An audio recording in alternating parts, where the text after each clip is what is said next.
Welcome to the kingdom. I'm Chris, and this is Good Enough Gaming.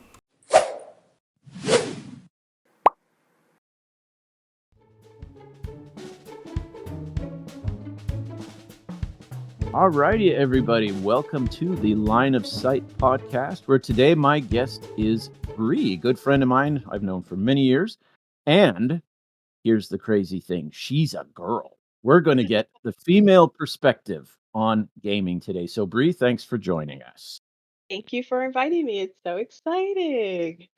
So, let's start this the same way I start every single episode of the podcast. How did you get into tabletop wargaming? Um, oh man, how far back should I go? I mean, we got 45 minutes, We got so 45 minutes to fill up. I'll give you the short story. I have always loved games. In general, I like every game. Even if we're gonna decide what to eat for dinner, I'm playing rock, paper, scissors. I'll play any game, anytime, anywhere. But like my first, I guess, fun interaction with games, I went on a camping trip with Girl Scouts. And they took all like 50 and 60 of us and we played Mafia, which is basically werewolf, both Mafia members. And I just thought it was the coolest thing to have so many people doing the same thing with the same goal and having a good time and that kind of excitement. So I've always liked games because of that. But I really heavily got into tabletop games probably, I would say, around 10 years ago. I had a friend who was super into board games. And she would come over and she would bring all of her board games. We'd have board game night together. And she brought a lot of easy games at first, like Catan and Flux. And those were like, ah, boring. This is okay. But I really got into it. But she's like, want to try a hard game, a crazy game? Let's play Cosmic Encounter. And I was like, okay, I'm hooked.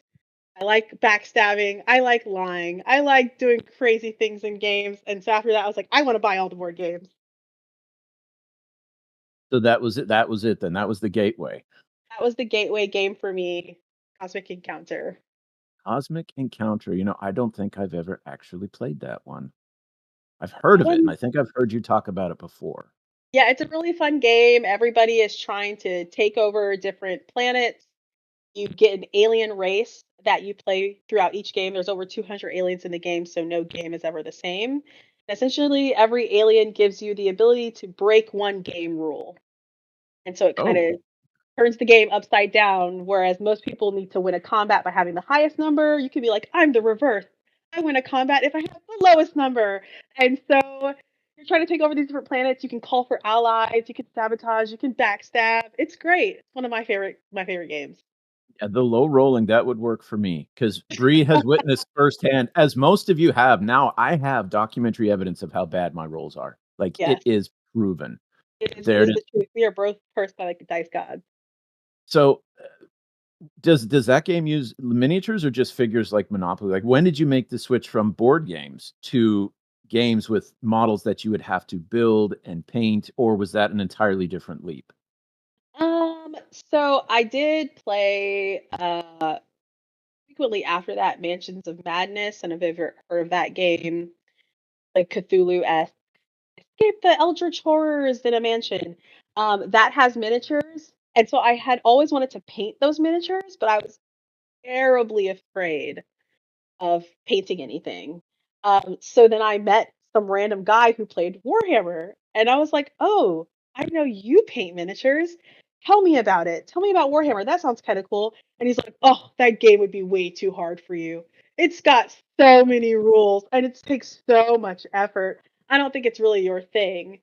I was like, "Okay then," and I just kind of like forgot about it for a long time. But then, of course, I started working in the game industry and was required to paint miniatures, and that's when I got into all the miniature games. And by the way, folks, even though this is a podcast, maybe I'll try and find a picture or something to put up. But Bree is a fantastic painter. So if that was her first foray into it, she's really, really good. So obviously, it was like a hidden talent, and once you had to do it for your job, suddenly, ding, you found that you were really good at it. Well, were you? I mean, so you were into gaming and stuff your whole life. Were you always into like artsy, crafty stuff, or was painting a miniature the first time you'd done anything like that? No, and that's why I tell everybody. To be fair, I used to paint canvas. And Okay. I used to do a lot of digital art and drawing. So like I did a lot of art before I painted miniatures, and I definitely feel like that gives you a leg up because you really only have to learn how to use the medium. You don't have to learn all the other art skills.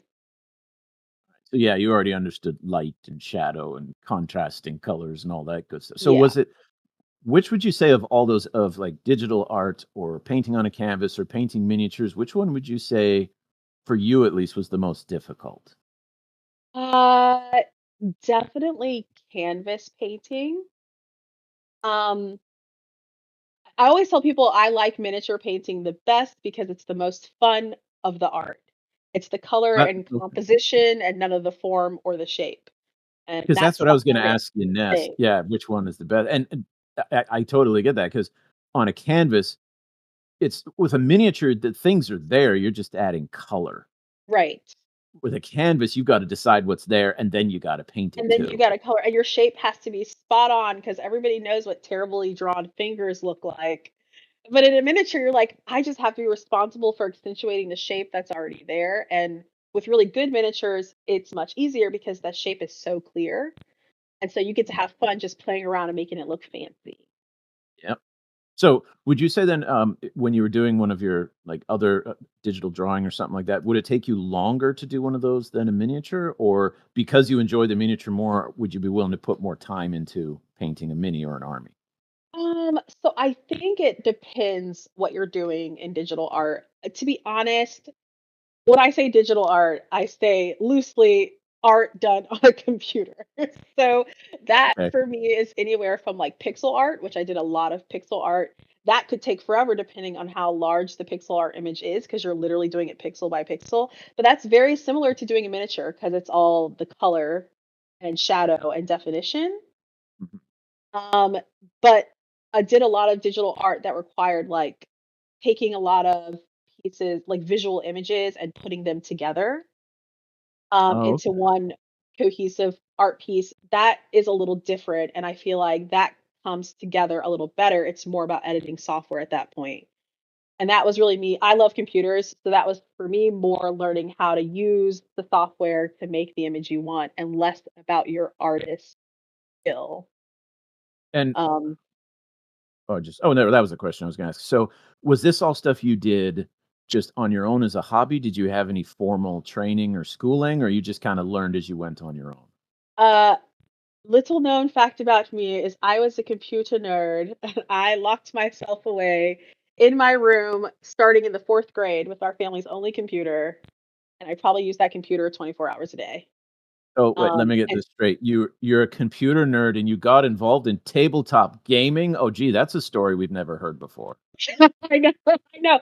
People always assume, right, if you're a girl that likes games, it's the only nerdy thing you like. Like, you don't possibly like anything else that nerds like. You just happen to like this Yeah, one thing. you're But limited to the one. yeah. Okay. So I pretty much taught myself everything on a computer by just being on the computer way too much. Well, I think, yeah, I imagine about 90% of the people listening right now are like, "Yeah, yeah, Yeah, yeah," or something exactly. similar.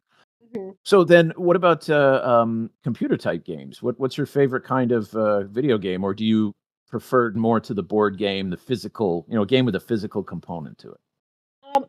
I prefer tabletop games as a way to interact with other people. So I don't do a lot of solo board gaming, although I know a ton of people who do that.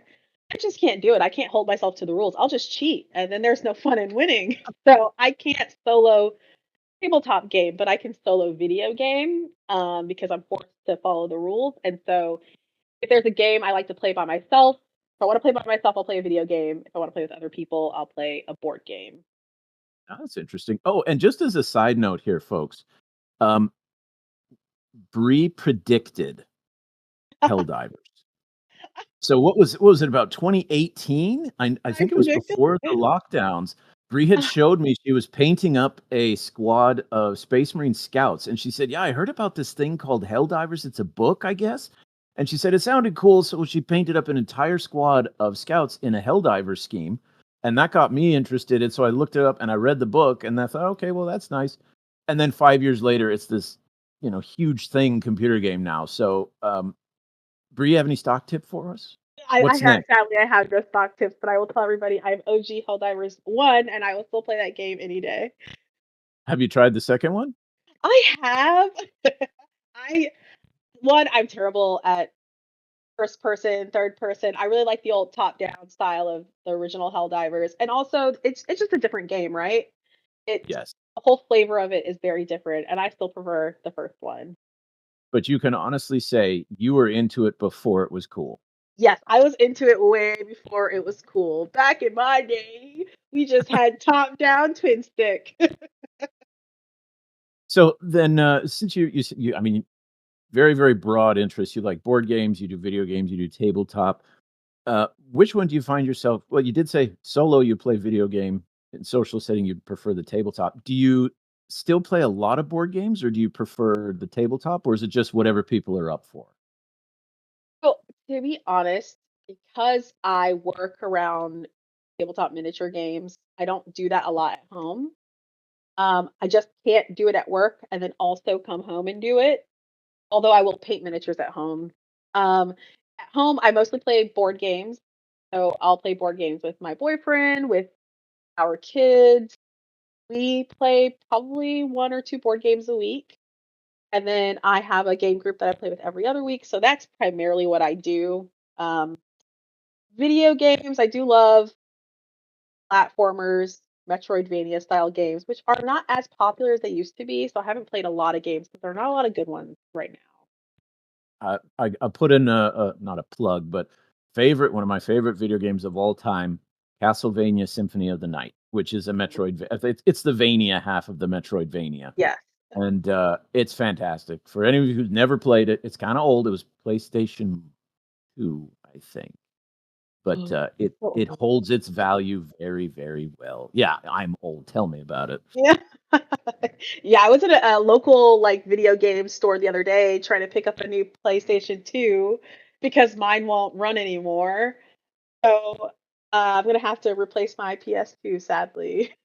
Well, at this point, it almost might be better to just jump to an emulator on PC if that's possible. Yeah, that's what everyone tells me, but you can't play DDR on an emulator. That's true. I have Well, classic DDR and dance pads.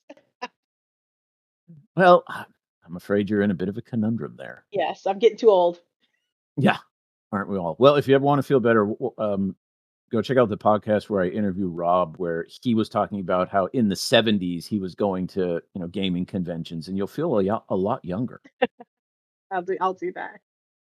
Okay, so then let's jump now to, I mean, the whole reason I wanted to talk to you today is there are not a lot of women in tabletop gaming. I mean, they're there, but let's be honest, guys. You walk into a gaming store, I do see women playing Magic the Gathering or, a lot of the card games, but typically if you look on the side where the tabletop games are being played, there's not that many. So I'm not going to say that, Bree, you speak for all women, but why do you think that is? Why aren't there more women interested in tabletop gaming? What do you think? Um, I could obviously, yeah, I can only speak from my experience and other women that I've happened to interact with. I think Sure. it's a lot of different things. I think the biggest things are one, the way they're treated when they try to interact in those spaces. Okay. Two, which how can I say this in a way that doesn't sound insulting? I feel like women have a greater variety of hobbies and things that they're interested in. And they're less likely to laser focus heavily into one thing. They kind of will dabble in all the things they like, right? Whereas I think in terms of like my male friends, they're into a thing that is the thing, and they're going to do it all the time. Okay. So you're less likely to just in the wild interact with a woman in those spaces because the frequency of her time being there is much smaller than like her male counterpart. Now that's Um, an interesting explanation. I never heard that one before. That women dabble in a lot of things, but guys only a few. Because yeah, I or mean, they more heavily invest in the few favorite things. yeah, okay. Whereas women are more like social butterflies. If they're into games and fashion and makeup and movies and, going to the bar, they're going to do a lot of those things all the time. Whereas men will pick their top three and then heavily invest in those three things. So then, and again, I'm just spitballing here. Do you think then that's more that it's the social aspect of gaming that draws women to it rather than like the specific models, or is it because they can get the same kind of social interaction at other kinds of hobbies, that's why the tabletop gaming doesn't draw them in as much? Whereas guys, I Um, mean, they can watch a football game together, they can play a tabletop game together. well, I I don't know. think the thing that keeps them from coming back more is the first point, the way they're treated. So even Okay. if they do like those social interactions or playing the games, or they like being there, they may not come back as frequently because they're not as welcome there. Um, Okay. and I think the final point that kind of goes along with that is because they're not welcome there, they don't get to interact with a lot of people who are similar to them that they can have genuine conversations with, that understand the things they're saying. So I'll experience that a lot. I'll go to a game group and I'll sit down to play with it. It's usually, yes, you're right. I don't see a lot of other women there, right? But if I sit down and I Yeah. play a game with five other guys, they're from such different walks of life, which like I usually can get along with anybody. But the interaction is not quite the same as if there's another female there, or another black female there, or another black person there. There's also not a lot of black people there either. Which Right, and that was something that I thought, yeah, that we'd talk about as well. So first we'll talk about the female aspect and then the other one too, absolutely. So did you find the same thing with board game groups versus tabletop gaming groups? Do you find it's true pretty much across the board there, or is it different? Like if you go to a D&D group versus a Mhm. board game group versus a tabletop group, do you find it roughly the same experience, or does it change? No, it's very different. I think Very D&D different. overall is a lot more welcoming, and there tend to be a lot more females there. Okay. And just a lot more different people in general that are attracted to D&D and that are welcome to play D&D. Tabletop, especially tabletop war games, miniature games, it is almost exclusively men for the most part. Board games, there tend to be a lot more older people and also more women in a lot of the board game events that I go to. So it's actually different in all of them. So then, all right, so different depending on the kind of game that's being played. Yes. And then you said you don't play a lot of games online, like video games on. You said mostly you do that solo. I exclusively play by myself video games. I never play Okay. online. Okay. Because I know me personally, I grew up when video games were just single player. So, and when Hmm. I play online, if it's in a group, it's with family or really close Yes. friends. With people I I know. tend not to do the whole, hey, let me join a group of random strangers and play, because you're really rolling the dice on that one. But so then go back here when you talked about part of the reason you think women aren't in tabletop wargaming as much, whereas they tend more to something like D&D because of how they're treated. So have you had an experience yourself where you went into a store or to join a group to play, and you got kind of a reception? Well, let me put it this way: the experience wasn't positive. Have you had that? And what was, if you don't mind, talk a little bit about it. Yeah, I mean, well, even like how I was saying, the first time I had ever heard of Warhammer was some dude telling me that it'd be way too hard for me and that I would never possibly be able to play that game because it was just so expansive and my tiny little female brain couldn't handle it. And even just going into like local game stores, one, they immediately assume that you're not there for that reason. You could walk in with two giant miniature cases and they'd be like, "Who are you carrying those for?" you know? Oh wow. Like their first reaction is always that there's no way you're here to do this thing that we're doing. So then you Okay. kind of feel like you are obligated to insert yourself into social situations, which for some women or people in general is really hard. When you don't feel like you're accepted, you have to like put yourself into the situation. Okay. And then And no, go have ahead. Sorry. people interact with you and kind of like force people to get to know you. That can be difficult So, for people.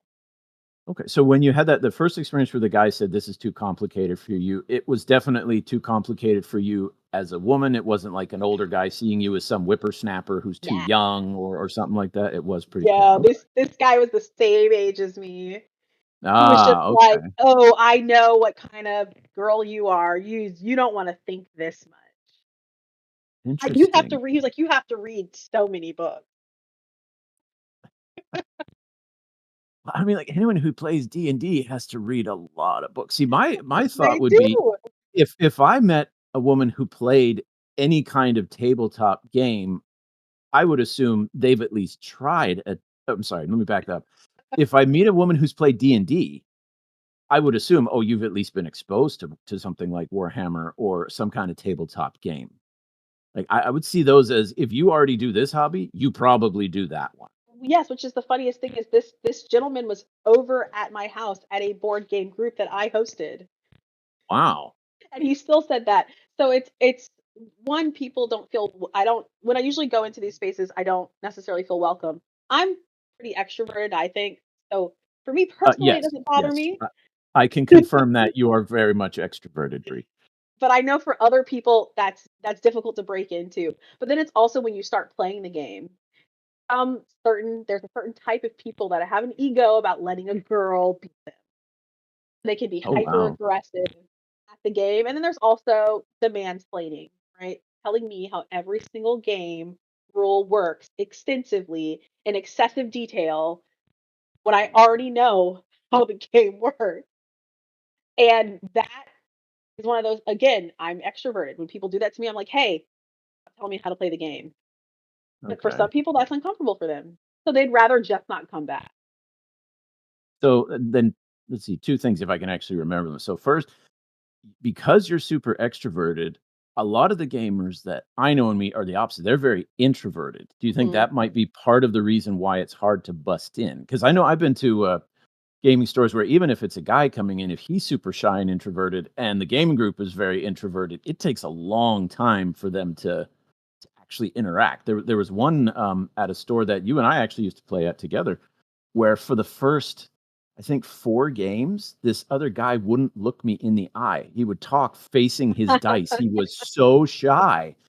And it wasn't until we had played a lot of games, he was a lot more comfortable. I knew he had reached a level of comfort when he actually insulted me, like in a fun way.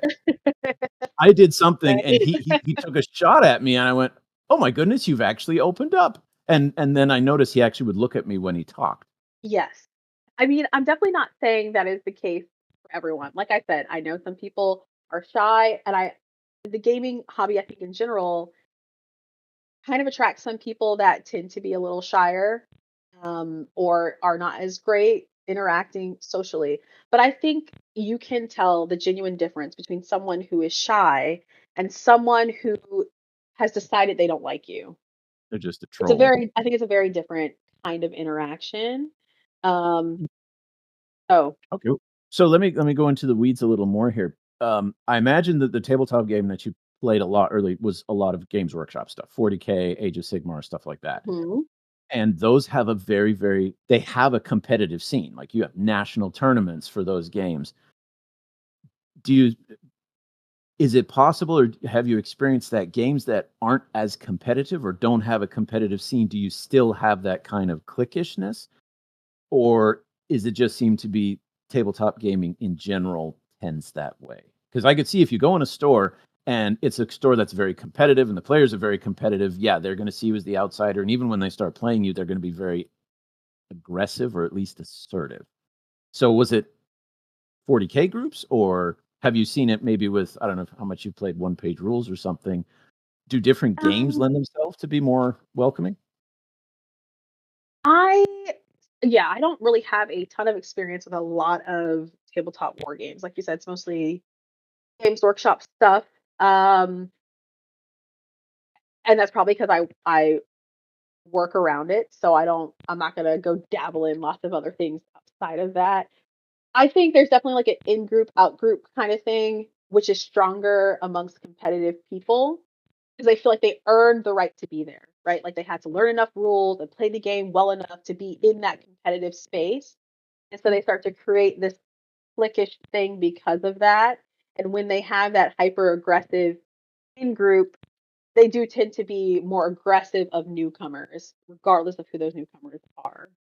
Yeah. Um, but I think it's one of those things where when your in group also has the same people, if you were going to invite 2 new people into your group, right, and you had the choice between a person that's like everybody in your group and a person who's not, you're gonna be more welcoming to the person who's already like everybody in your group because you know how to interact with them. You're comfortable Mm, interacting with them. You're comfortable being around them. And so I think when I enter those spaces, a lot of people are not comfortable being around a person like me because they don't have to a lot.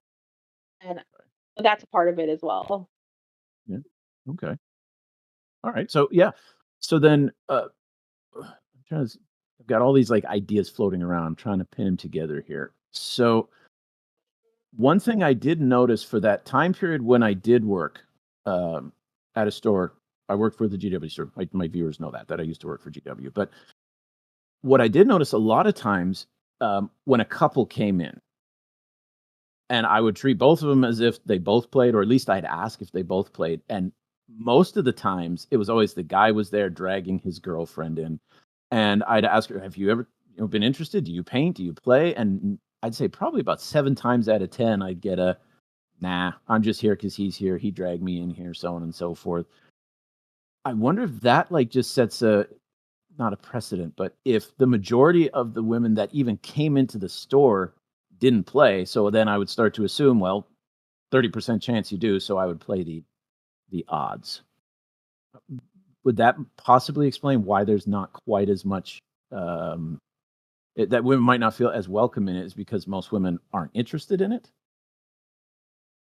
Um, I would argue the fact that most women are interested in it. I think that most people who are deep into the hobby are the worst people to get other people into the hobby. Really? What do you And mean by so that? That's an this interesting statement. You're gonna have to expand on that one. I tell people that's literally why I have a job, is because you are terrible at getting your girlfriend into anything like this. So just bring her to me. It's not that she's not interested in it, it's that he's done it in the way that he would do it to recruit his guy friends, and women aren't they don't get into the hobby in the same way. And Well, okay, so so hold on before I forget this, because you yeah, might have just, hit on something. I imagine a bunch of my viewers are like, "Wait a sec, so there's a better way to get my girlfriend or wife into wargaming?" there So absolutely how is. should they There do will it? Tell us, Bree. Tell all the guys listening who would First, love so do much for not their pull up a significant others. 2-hour video on the Horus Heresy and let her watch it. Please I'm sorry, wait, stop doing that. I want to wait, say tell that again? yes, all of the guys out there, if you want to get your girlfriend into Warhammer, stop pulling up 2-hour videos on the Horus Heresy and making her watch them. It's never gonna Okay, work. Like I have so many guys that yes, they'll bring their girlfriends in, and I ask them like, "Hey, are you into it? Do you paint? Do you like the miniatures?" And they're like, nah, he just dragged me in here." And then I keep talking to them. Whereas some people would like, "Okay, like, you just came in here because he dragged you in. Great." I don't give up. I'm like, "Well, has he talked to you about it?" And she's like, "Oh my God, he made me watch this battle report, and it was I didn't know what was happening in that video." And so they're doing it the wrong way. Like, first, you should act like, hey, this is an activity. I personally, obviously, not every woman is the same. I'm just going to say that. We all know that. sure. But I do think in general, women tend to be more social creatures, right? Yes. And Oh, so, like, absolutely. especially if you're going to do things with your partner, it's like, hey, this is a cool thing that I really love that I'd love to do with you. Would you like to try it with me? That's number one. Don't start saying, can I tell you about the emperor of all mankind? Like, not the place to start, dude. And then after you invite her to do a cool activity with you that you love, and you say, okay, well, there's all these really cool stories. You can play games with people. You can paint and build these figures. Like, which one of these things would you like to try with me? And like once I start talking to the girls they bring in and the women they bring in, and usually 9 times out of 10, they're like, you know what? I actually probably would like to paint something. Or I would actually really like to build this. Or, like, I saw the Nurgle guy with his guts falling out. He's so cute. I really like that model. And like, there's something they do like. It's not the things that their boyfriend or husband are sharing with them. All right. So there you hear it, guys. If you want to get your girlfriend or wife into it, don't hand her a 500-page novel and say start with this, or Please. watch like a 2-hour battle report and be like, okay, now that you know the rules, we should try a game. So baby steps. You know, it's interesting. I think like that definitely makes sense. I noticed that actually seems to be a problem in general when people want to bring a friend into the hobby. Mhm. I remember again back when I was at the GW store, this guy came in with his buddy, and his buddy had said, "All right, I want to get into Warhammer. This will be fun." And they came to the store to play a quote unquote intro game, Yeah. and his friend had set up a 2,000 point game. And as soon as he said that, I just started shaking my head, and I'm like, "Oh no, no, you're going about this all You're doing it wrong." all wrong.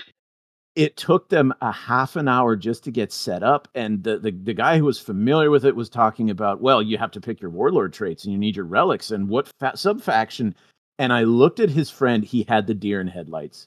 He was completely overwhelmed. And two dudes, and the one was completely overwhelmed. And I thought, Yeah. you got to start small. Bring him in for like a kill team game or 500 points without using anything in the codex besides the stat line. Just be simple. But I think Yes. they're so excited to bring someone who is very close to them, so a good friend, into their favorite hobby. They get so excited, they try and dump it all on them at once. Yes. Or I think it can be overwhelming, right? You've got pages and pages of rules, you've got army books that you have to read, you've got lists that you have to build and points and weapons and relics and like you can be really excited about that, but once you get knee deep in it, you forget how overwhelming all that stuff is.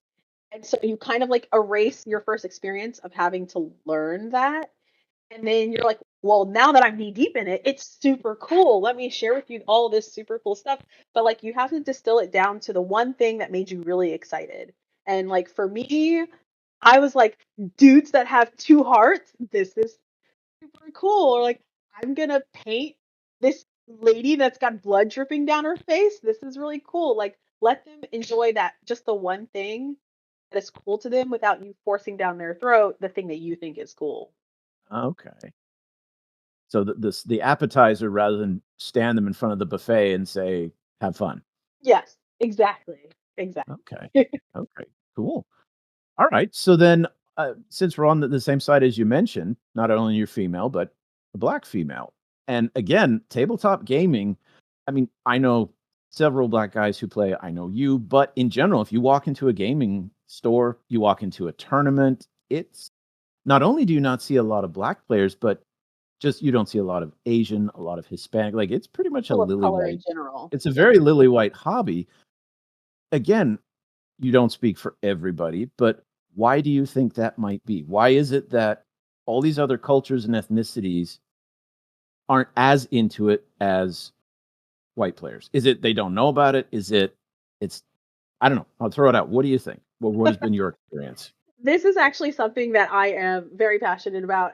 As you know, I am hoping to go back to school and finish, focusing on sociology and psychology, um, and specifically like how it relates to games and gaming culture. And Okay. so this is like something that I've always been really interested in is why do people of color not invest themselves into gaming hobbies or into gaming communities as much as other people?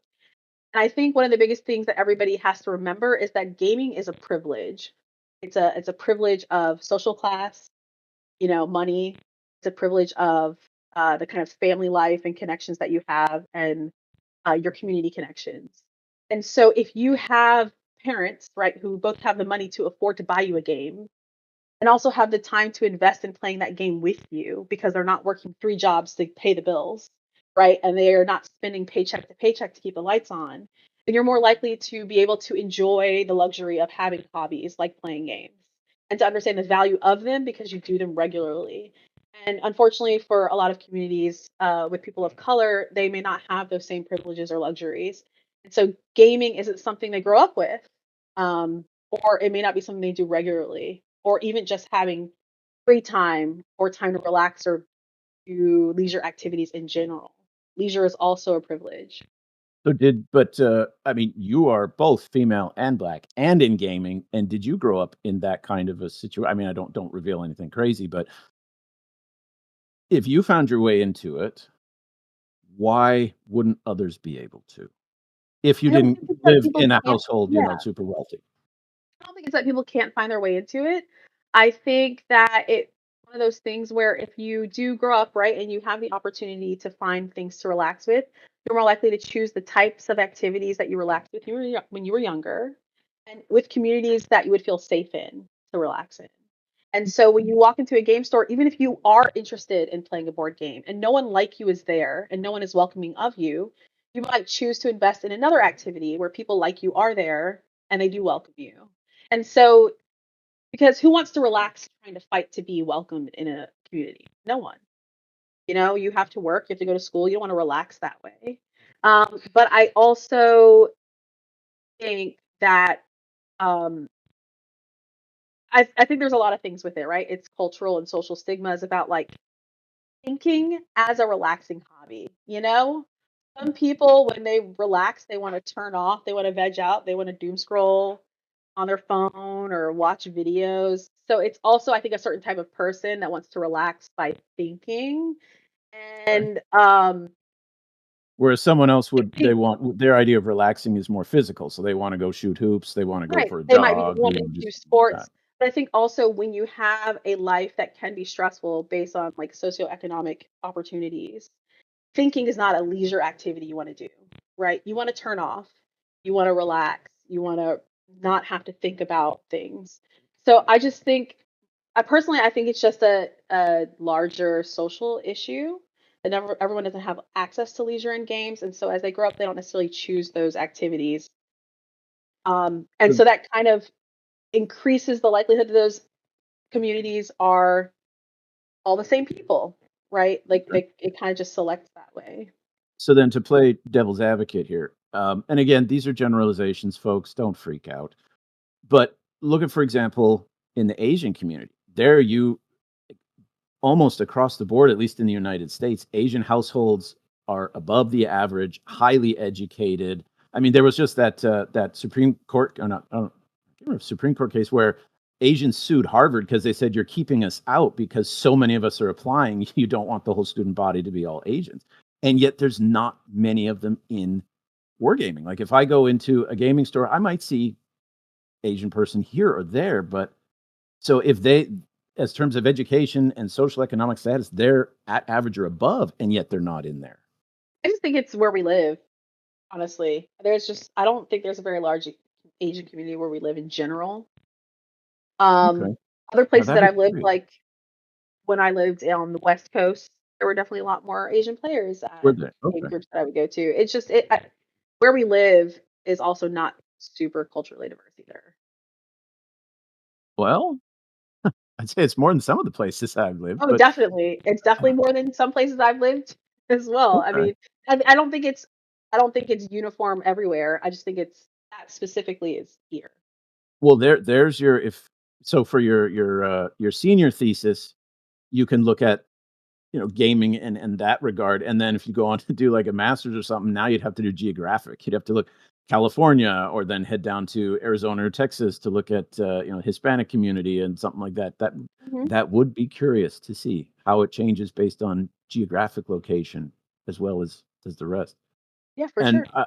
yeah, and I can also see the comment you made that cost can be prohibitive. Yes. That especially one of the complaints everyone has about GW is every year they raise their prices. And that's part of the reason I got out of playing them so much is because they got more and more expensive for rules that got more and more complex or convoluted or constantly changed. And I went over to one page rules because, well, I already have the models and the rule set's free. So there's no cost. So Mhm. would stuff like that, might that help? Like a game like one page rules, because there's no cost involved, you can use pieces of paper. Heck, they give away paper models for free. Yeah, That and could I know help there's people like to get into it. Gaslands where you can just use Hot Wheels. People go Yes.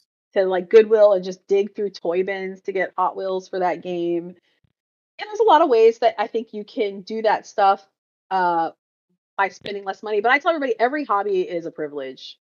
You play Oh yeah, Xbox, you it's play golf, you go airsoft. You're gonna spend money to do it. It's every hobby is. oh absolutely. Yeah, that's one of the things I tell my students. You can tell a civilization is advanced once it has leisure. Yes, Because it exactly. means not everyone is concentrating on basic resources and survival. And I just made an interesting connection here. So you mentioned games like Gaslands, because you said there's a few cars you can buy. You can get Hot Wheels, and for those of you who've never played Gaslands, it's a ton of fun. I played it a couple games of it, total blast. It's a great game to play. So that's an interesting connection to how you said the best way to get someone into wargaming is to start small, and then you have things like Gaslands or One Page Rules or these other games where the rule set is either free or it's very cheap, and then the models, it's model agnostic. Mhm. I wonder if that's kind of the place where the two come together, where to get more people into the hobby, you have smaller games that are easier to grasp, and the low cost barrier to get into it? Um, I think, I think, okay, I think the better way to get people into it is to recognize there's no right way to do anything, you Okay. know? Like if a person wants to play that really expensive game with a ton of models, like you can play with one Yeah, model. You can play at home and use this crazy thing that you built out of plastic card. Like no one's forcing you to do anything when you play at home with people you like. sure. And no one has to put any standards on that. And so I tell people, like, especially when they come, people want to get into, the games where I work, and they're like, well, I just can't afford it. I'm like, well, what could you afford if you wanted to get into this? Oh, I can only spend $75. Cool. Buy this one box and literally play with this one box and have fun. No one has to tell Okay. you how to play. And they're like, but I don't want to. I want that biggest model up there that's $500. I'm like, well, that sounds like a Well, personal problem. Like yeah. Well, I I mean, can't help you there. okay. So then I'd say add that third dimension. So the first thing to get someone in the hobby, you have to find the thing they want to do. Whether Exactly. it's if it's the painting, we go for that. If it's the gaming, we go for that. Yes. But then maybe what I said before is like step number 2. Okay, they wanna get into the gaming side. Let's not throw at them an apocalypse size army project right from the gate. Well, Instead, and w don't always, and also don't tell them that that's the end goal either. right. Yeah. You'd say, "If you want, that's where you could end up, but if you're happy with 5 models in a skirmish game forevermore, then Yeah. that's exactly what you wanna do." Yeah, exactly. And if that's the way that you can afford to enjoy a hobby that you really want to do, then be able to enjoy that and find other people who will enjoy it with you. So, how then have you, found different groups? You said you have a board game group that you play with. I mean, you can always go down to the friendly local gaming store, but say there's a niche board game you wanna play or something like that. How do you find people just in general to play groups with? What social media do you use? Are there websites that try and connect people to play? Like Dungeons& and Dragons for a while, I can't remember what it was called, Meetup or something like that, but there was a website where you could say, "Hey, I'm looking to play this. Is there anyone in my area who's playing who's looking for someone to join?" How have you Yeah. found people? When I first moved, I moved here from California. So when I got here, I knew absolutely no one. And so I just used Meetup. I just put myself on whatever local meetup groups there were that seemed like they were themed around board games. And I just showed up to every event that you could go to between, Chester and Richmond, which is like 45 minutes apart. It's like 45-minute radius. I would just drive to any event until I found a group of people that I liked playing with and just started playing with them. I made friends through those groups. Then I started inviting those people to come to my house. And then once you start to get to know a group of people, the community kind of gets bigger. You start to know other people, you meet their friends. I wanted to play D&D. I was like, does anybody play D&D? And D? And there's always one person. They're like, I play D&D. And either you start And playing you with start them or networking. they know someone. Yeah, you kind of network once you get into a group. Um, and then I always tell people the reason I had kids is because when they're old enough, I'll make them play games with me. So Yeah. I mean, that's entirely possible. I've yeah, tried with my kids and to varying degrees of success, kinda hits and misses here or there, whereas I've seen people go into stores where it's like parent and child, and that's what they do almost every week, yeah, and then I've heard the other story, they're like, my kids, they just weren't interested in it." I think you definitely that message you described definitely worked in your favor as an extrovert, because I don't know too many introverts that are gonna hop in the car and drive 45 minutes to meet strangers to play a game. That would yeah. be climbing Mount Everest for a lot of introverts. Yes, yeah, I totally. Well, I always tell people too, I grew up as the most painfully shy person that you could ever know. I was too No afraid kidding. to answer the door, answer the telephone, even talk to my own family members if I hadn't immediately seen them within the last few days. Like I was as shy as a person could get. So like I I would totally not believe you. understand. I'm not I'm calling you a not liar, I'm just saying I have trouble believing that. I'm not oblivious to what shy people experience. I know some people are like, you don't know what it's like to be socially awkward. Oh no, I definitely do. I definitely understand that. But I guess I just reached the point where I moved out of my family home when I was very young. Well, I was 17. And so it was one of those things where I can be shy or I could get a job. There's Okay, no so other. yeah, You got to it pick was one. kind of thrust upon you, like you Thrust better start upon me. learning how to interact with people, Yes. and then you find a hobby that doesn't necessarily require more people because, as you said, there are solo games you can. I mean, One Page Rules has solo rules. There are a lot of board games that have rules for one person, but I mean, I've done some solo, but it is fun to find a group that you really get along with and throw dice with them. Yes. And so the two of them kind of pushed you into that. Okay, cool. Well, we are approaching our time limit here. Any other final words of wisdom, parting ideas, stuff that you meant you just were going to talk about earlier, and then suddenly went, wait, I forgot to mention that. Any last nuggets of wisdom for our audience?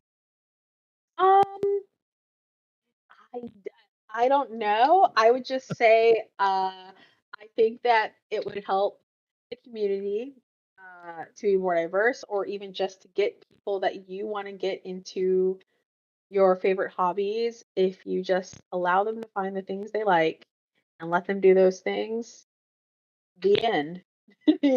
Don't make it anything more than that. And people will, once they find something they really love, they will propel themselves through the hobby in their own way.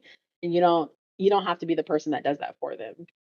Yeah, because I mean, this hobby is so big. There's got to be something that interests just about everyone. A story, a game, a setting, an aspect of the hobbying.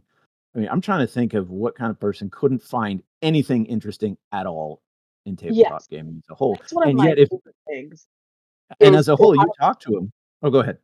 no, I would say that's one of my favorite things is to talk to someone who says they will never play a board game or ever play a tabletop game, and to find one game they actually like. I Yeah. have a pretty good track record. I haven't failed yet. Well, and uh, similar lines, but I love it when people kind of look at me funny when I tell them, "Yeah, I'm a grown man in his 40s who plays these tabletop games," and they kind of look at me like, "Uh-huh." And yet those same people every January will sit and stare at a football game, and I'm going, "Wait a minute. Scale wise, you're basically staring at a tabletop where little figures are moving around playing a game. Like, Yeah. it's not that different, folks. At least mine, I painted the models on the table. You didn't paint the guys on the screen, but Yeah, yeah. Everyone will justify their own hobbies in their own way, but we all do silly things to have fun. What else can you do? yeah, cool. Well, thank you very much for coming on the podcast, having a bit of a chit chat here. And folks, if you have any comments or your own ideas how to get people in, how to expand the hobby community, the gaming community, success stories of how you got someone in, or heaven forbid, if you made a mistake and accidentally drove someone away, you can give us a warning how not to do it, so to speak. But thanks to everyone for joining us. Until next month, when I have my next guest on, and we'll take a look at things through their line of sight. So until then, everybody, keep your dice on the table, and we'll see you on the next one.